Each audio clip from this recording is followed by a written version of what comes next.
Friends, आज हम पढ़ेंगे बायोकेमिस्ट्री। बायोकेमिस्ट्री में भी आज हम स्टार्ट कर रहे हैं introduction and classification of amino acids. चलिए तो बात करते हैं अमीनो एसिड्स के बारे में। अमीनो एसिड्स नेचर के अंदर 300 हैं, लेकिन क्या आपको लगता है इतनी वैरायटी अपनी बॉडी में है? नहीं, बिल्कुल नहीं। अपनी ह्यूमन बॉडीज़ के अंदर सिर्फ 20 अमीनो एसिड्स पाए जाते हैं। तो चलिए अब डिटेल में पढ़ते हैं थोड़ा सा हम प्रोटीन के बारे में। प्रोटीन क्या होता है? Structurally and functional aspect of body. अब प्रोटीन्स बने होते हैं अमीनो एसिड से, एंड ये अमीनो एसिड्स मोस्टली होते हैं अल्फा अमीनो एसिड्स। इसका एक्सेप्शन है प्रोलीन। तो अब बात करते हैं, आपके दिमाग में आ रहा होगा कि अल्फा अमीनो एसिड्स होते क्या है, तो उसी को हम डिटेल में देखते हैं। एक ही कार्बन पे NH3 ग्रुप जुड़ा होता है एंड COH ग्रुप जुड़ा होता है, उसी को कहेंगे अल्फा अमीनो एसिड्स। तो चलिए अब डिटेल में पढ़ते हैं क्लासिफिकेशन ऑफ अमीनो एसिड्स। ये किस किस चीज़ों पे बेस्ड होता है? ये 4 चीज़ों पे बेस्ड होता है, ठीक है। सबसे पहले स्ट्रक्चर, सेकेंड इसके होंगे साइड चेन, थर्ड इसका क्लासिफिकेशन होगा बेस्ड ऑन मेटाबॉलिज्म, फोर्थ इसका होगा न्यूट्रिशनल रिक्वायरमेंट। अब इन चारों को एक एक करके डिटेल में पढ़ते हैं। सबसे पहले स्ट्रक्चर। स्ट्रक्चर जो होता है, अब हमारे दिमाग में स्ट्रक्चर बोलने पे कैसे कैसे स्ट्रक्चर आ सकते हैं, या तो चेन आ सकता है, या फिर ब्रांच आ सकते हैं, या फिर हमारे दिमाग में आता है कि रिंग वाला स्ट्रक्चर है, या फिर किसी पर्टिकुलर एटम से जुड़ा हुआ स्ट्रक्चर है, मॉलिक्यूल से जुड़ा हुआ है, तो वो सारी चीज़ें। अब स्ट्रक्चर इसी बेसिस पे फर्दर 5 कैटेगरी में डिवाइड होता है। सबसे पहले एलिफैटिक अमीनो एसिड जो कि चेन्ड होता है, सेकेंड होता है एरोमेटिक अमीनो एसिड जो कि रिंग्ड होता है, थर्ड हेट्रोसाइक्लिक अमीनो एसिड होता है जो भी कि रिंग होता है लेकिन different type of rings, fourth होता है immuno amino acids, and fifth lastly होता है डिराइव्ड अमीनो एसिड्स। ठीक है, तो चलिए अभी इन 5 को एक एक करके डिटेल में पढ़ते हैं, ठीक है। Aliphatic amino acids. Aliphatic amino acids 3 category में डिवाइड होते हैं further. Mono amino monocarboxylic acid, second mono amino dicarboxylic acid, and lastly dibasic monocarboxylic acid. अब इन तीनों को आगे डिटेल में पढ़ते हैं। सबसे पहले mono amino monocarboxylic acid. Mono amino मतलब एक अमीनो ग्रुप, एक NH3 ग्रुप एंड एक COH ग्रुप जुड़ा हुआ होता है। इसको फर्दर 4 कैटेगरी में डिवाइड होता है। सबसे पहले सिंपल अमीनो एसिड्स। अब सिंपल अमीनो एसिड्स के एग्जांपल्स देखते हैं, ग्लाइसिन एंड एलेनिन। सेकेंड इसमें आता है ब्रांच्ड अमीनो एसिड्स। अब ब्रांच अमीनो एसिड्स के एग्जांपल देखते हैं, वैलिन एंड ल्यूसीन, आइसोल्यूसीन। ठीक है, इसके बाद थर्ड कैटेगरी आती है hydroxy amino acids. Hydroxy amino acid में 2 एग्जांपल आएंगे, सीरीन एंड थ्रियोनिन। इसके बाद फोर्थ कैटेगरी पड़ता है सल्फर कंटेनिंग अमीनो एसिड्स। इसमें आएंगे 2 टाइप्स, मिथोनिन एंड सिस्टीन। तो चले अब सेकेंड कैटेगरी पे चलता है, मोनो अमीनो डाइकार्बोक्सिलिक एसिड। अब मतलब इसमें एक अमीनो ग्रुप होगा या 2 कार्बोक्सिलिक ग्रुप प्रेजेंट होंगे, ठीक है। 2 कार्बोक्सिलिक ग्रुप मतलब मोर एसिडिक इन नेचर। तो अब देखते हैं एसिडिक अमीनो एसिड कौन से होते हैं। एक होता है एस्पार्टिक एसिड एंड एक होता है ग्लूटामिक एसिड। तो अब आते हैं हम थर्ड कैटेगरी पे, डाइबेसिक मोनोकार्बोक्सिलिक एसिड। अब इसमें डाइबेसिक मतलब नाम में ही लिखा है 2 बेसिक नेचर है, मतलब इसका NH3 ग्रुप ज़्यादा होगा इसमें एक, तो इसका एग्जाम्पल है लाइसिन, अर्जिनिन एंड हिस्टिडीन।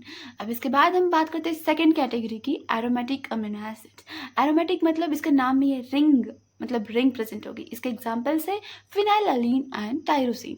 इसके बाद हम आते हैं थर्ड कैटेगरी पे, heterocyclic amino acid. Heterocyclic cycle, 2 different type of cycles present होंगे, ठीक है, रिंग्स प्रेजेंट होंगे। अब इसमें एग्जांपल आएगा ट्रिप्टोफैन एंड हिस्टिडीन। इसके बाद हम आते हैं फोर्थ कैटेगरी पे जो कि है immuno amino acids. Immuno amino acid nothing but secondary amino acids. ये इसका एग्जाम्पल एक ही है, प्रोलीन। इसके बाद हम आते हैं लास्ट कैटेगरी पे, derived amino acids. Derived amino acids needed नहीं है डिटेल में पढ़ने के लिए, लेकिन अगर आपको पढ़ना है तो आप वासुदेवन बुक से पढ़ सकते हैं। इसके बाद हम आते हैं सेकेंड कंप्लीट कैटेगरी, इसमें है साइड चेन। साइड चेन किस किस तरीके से हो सकता है, या तो नॉन पोलर साइड चेन हो सकता है या फिर पोलर साइड चेन हो सकता है। अब पोलर में भी कैसे आ सकता है, पोलर में 2 है, एक तो आयनिक या फिर नॉन आयनिक। तो इन सब चीज़ों को हम आगे डिटेल में एक एक स्लाइड में पढ़ते हुए जाएंगे, ठीक है। तो सबसे पहले हम पढ़ते हैं non polar side chain. Non polar मतलब हाइड्रोफोबिक। हाइड्रोफोबिक मतलब जो वाटर में सोल्यूबल नहीं होगा। एंड थर्ड सेकेंड होगा कि लिपोफिलिक। लिपोफिलिक मतलब लिपिड में सोल्यूबल होगा, स्टेरॉइडल सोल्यूबल। इसका example alanine, valine, leucine, isoleucine, methionine etcetera. इसके बाद हम बात करते हैं सेकेंड पोलर साइड चेन के बारे में। पोलर साइड चेन में क्या होगा, हाइड्रोफिलिक होगा, मतलब वाटर में सोल्यूबल होगा। एंड सेकेंड होगा लिपोफोबिक, मतलब जिसमें लिपिड में सोल्यूबल नहीं होगा। इसके फर्दर 2 कैटेगरीज आते हैं, एक तो नॉन आयनिक पोलर एंड एक आयनिक पोलर। तो नॉन आयनिक के ग्लाइसिन, सीरीन, थ्रियोनिन, ये सारे एग्जाम्पल्स। है। एंड इसके बाद नेक्स्ट आता है आयनिक पोलर। आयनिक पोलर में फिर से 2 कैटेगरी आएंगी, एक होता है नेगेटिवली चार्ज, एक होता है पॉजिटिवली चार्ज। नेगेटिवली चार्ज को डिटेल में पढ़े, एसिडिक इन नेचर होते हैं, एसिडिक अमीनो एसिड्स, जिसका example aspartic and glutamic acid है। उसके बाद पॉजिटिवली चार्ज, पॉजिटिव मतलब basic in nature, basic amino acids का एग्जाम्पल हमने पहले देखा है, लाइसिन, अर्जिनिन एंड हिस्टीडीन। इसके बाद अब कंप्लीट थर्ड कैटेगरी में आता है मेटाबॉलिज्म। मेटाबॉलिज्म अमीनो एसिड का मेटाबॉलिज्म होने के बाद कीटन बॉडीज या फिर ग्लूकोज या फिर दोनों जनरेट करेंगे, इस बेसिस पे कैटेगरी डिवाइड होती है। अगर कीटन बॉडी जनरेट करता है तो कीटोजेनिक, अगर ग्लूकोज जनरेट करता है तो ग्लूकोजेनिक, एंड दोनों जनरेट करता है तो बोथ कीटोजेनिक एंड ग्लूकोजेनिक। तो अब एक एक को डिटेल में पढ़ते हैं। कीटोजेनिक, कीटोजेनिक मतलब जो अमीनो एसिड्स मेटाबॉलिज्म करने के बाद कीटन बॉडीज को जनरेट करते हैं। तो वैसे कौन से एग्जाम्पल्स हैं, ल्यूसीन एक ही एग्जाम्पल है। इसके बाद सेकंड कैटेगरी पे आता है बोथ कीटोजेनिक एंड ग्लूकोजेनिक। इसके एग्जाम्पल इसका ये है कि दोनों ketone bodies and glucose generate करता है, ठीक है। इसका एग्जाम्पल है लाइसिन, आइसोल्यूसिन, फिनाइलालीन, टायरोसिन, ट्रिप्टोफैन।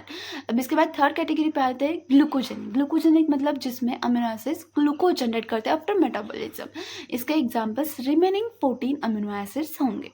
तो चले अब इसके बाद हम बात करते हैं न्यूट्रिशनल रिक्वायरमेंट। अब न्यूट्रिशनल रिक्वायरमेंट बॉडी को अगर वो ज़रूरत है या नहीं है, अगर बॉडी के अंदर वो सिंथेसाइज हो रहा है तो ज़रूरत नहीं है क्योंकि वो अंदर से ही सिंथेसाइज हो रहा है। तो वैसे ही उसी बेसिस पे हम डिवाइड करते हैं essential amino acids, semi essential amino acids and non essential amino acids. तो चले अब एक एक को डिटेल में पढ़ते हैं। Essential amino acids, essential amino acids मतलब जो कि बॉडी में सिंथेसाइज नहीं हो सकते, तो इसको बाहर से लेने की ज़रूरत है। ये इसका एग्जाम्पल है arginine, histidine, isoleucine, leucine, threonine etcetera. अब इन सबको कैसे याद रख सकते हैं, इसके लिए एक छोटी सी ट्रिक है, ये है कि any help in learning this little molecules proves truly valuable. इसके बारे में बात करते हैं second, semi essential amino acids. Semi essential amino acids मतलब जो चिल्ड्रन के अंदर सिंथेसाइज नहीं होते लेकिन एडल्ट्स के अंदर हो जाते हैं। तो इसके 2 एग्जांपल है हिस्टीडीन एंड अर्जिनिन। इसके बाद हम लास्टली बात करते हैं नॉन इसेंशियल अमीनो एसिड्स के बारे में, मतलब जो अमीनो एसिड्स खुद के बॉडी के अंदर सिंथेसाइज होते हैं तो उसको बाहर से लेने की कोई ज़रूरत नहीं है। तो ये है remaining 10 amino acids. That's all for today. Thank you for watching and ऐसे वीडियो आते रहेंगे।